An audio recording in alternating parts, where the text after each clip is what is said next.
Hey guys, what is up, and I welcome you to a new League of Legends video. So this is gonna be somewhat of a sad video because I'm gonna be going over what recently happened to Talon. But if you are unaware what happened, let's quickly go through it. Talon's E got nerfed to the point where he no longer silences with it. But instead now, he slows for 99% for just a quarter of a second. And let's be honest, that is quite a large hit, and I have several reasons I wrote down as to why I think this really destroyed Talon. And at the end of the video, I want to give you guys my proposed change, something that I think they should have done instead to nerf Talon while still keeping the silence. So let's get into all the points that I want to talk about as to why I think this nerf is quite the hit towards Talon. The first thing I want to point out is just simply I have not been getting very good games with him ever since the nerf. I played about 6 or 7 games with Talon, and all 6 and 7 of them, even one game I played on my Smurf in the gold elo, were all pretty bad games. Now just to point out, I'm not exactly a bad Talon player. In fact, I have a 17-2 win ratio on my Smurf Zed Mercy that is in the high plat to low diamond elo. And in all honesty, he was my go-to champion whenever I wanted more or less a guaranteed win in ranked.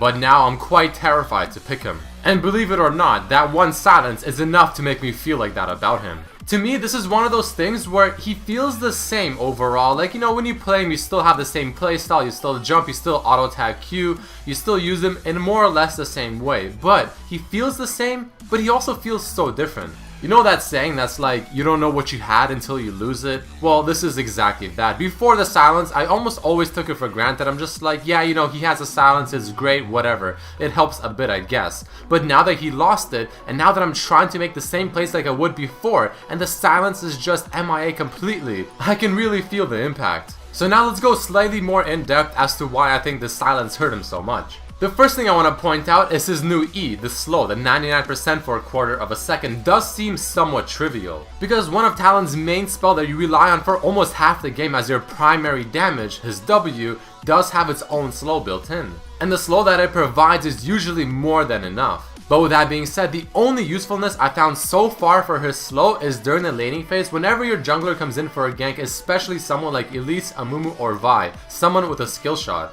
Because that 99% slow will pretty much guarantee that they'll land their skill shot unless the opponent burns flash. So that's the first point. The slow is somewhat trivial and completely unnecessary to his kit because his W already provides a more than enough slow. Oh, and plus the W is pretty much AoE. The next point I want to talk about is being able to cancel channel abilities. For instance, if someone is using the teleport summoner spell to go somewhere, you have no way of stopping it anymore. If someone like Fiddlesticks is using his drain on you, well, you have to run, there's nothing you can do about it. If someone like Fiddlesticks or Nunu is channeling their ultimate, again, nothing you can do anymore.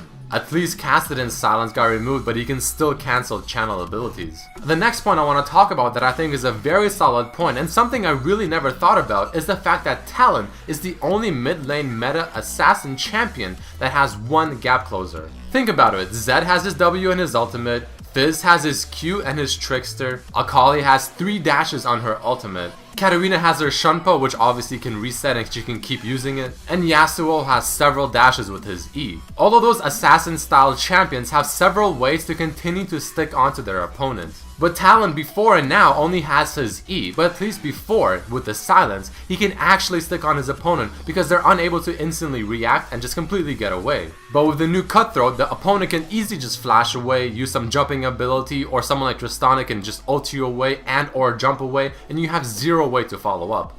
And that does somewhat bring me to my next point, because Talon would always be the champion that I pick in order to counter probably the most OP ADCs in the game, Tristana and Lucian. Especially Tristana. Because with the old Talon, you can jump on them and you can get a lot of the damage off before they can flash, jump, dash, or ult you away. But now if you were to jump on someone like Tristana, she'll ult you away, she'll jump away, she'll flash away. She has so many ways to get away from Talon now that after she does any of those 3, there's literally nothing Talon can do to get back onto her. And the only thing he can do is that after he uses the E, that his Q auto attack procs a critical strike hit and he bursts her down just from that. And that's also assuming that you're extremely ahead, that your critical strike damage is enough to burst down Tristana like that. So with all of that being said, let's be honest, his damage is still there. I mean, he is still Talon in terms of bursting people down. And as you're about to see in this clip right here, you can still obviously get the upper hand as a true assassin, but that's only if the opponent is completely unsuspecting and of course you pretty much rely on the crit from your Q. But if you ever try doing that in a team fight, it is almost impossible to get the damage off unless again you get really lucky with the critical strike. And that's also assuming that you're somewhat ahead. But if you're up against any opponents that have even decent reaction, there's just too many things they can do to get away from Talon, and there's too little things Talon can do now to get back onto them. Kind of like the comparison I made before with other assassins. If they do not get the kill on their initial engage, they have so many other things they can do to follow up that target. But Talon does not. So those are my reasons as to why I think the new Talon is really not all that good, and honestly, he is not even a top pick anymore. Now do keep in mind this is somewhat of an early analysis of the new Talon. Maybe things will change as the days go on and weeks go on, who knows. But before I end off this video, I want to quickly propose my idea for what I think Talon's nerf should have been. What I think they should have done is took his silence's E and changed the silence duration from 1 second to maybe half a second, or maybe even 0.3 seconds. So he can still have that small window as an assassin with mainly all-in potential, all or nothing, and to still get a slight upper hand on the target if he strikes first.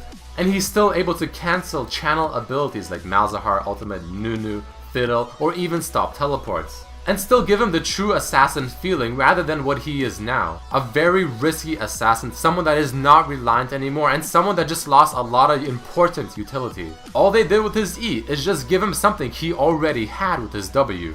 In my opinion, it's somewhat of a lazy nerf, but that's just what I think, so tell me what you guys think in the comments below. I will also be updating my top 5 assassin list because obviously Talon is no longer number 1. But again, I hope you guys did enjoy this video. Please do throw in a like if you did and maybe share it with your friends, and also follow me on my Facebook and Twitter for updates regarding things like these. But once again, I hope you guys did enjoy this video and I hope to see you next time. Peace.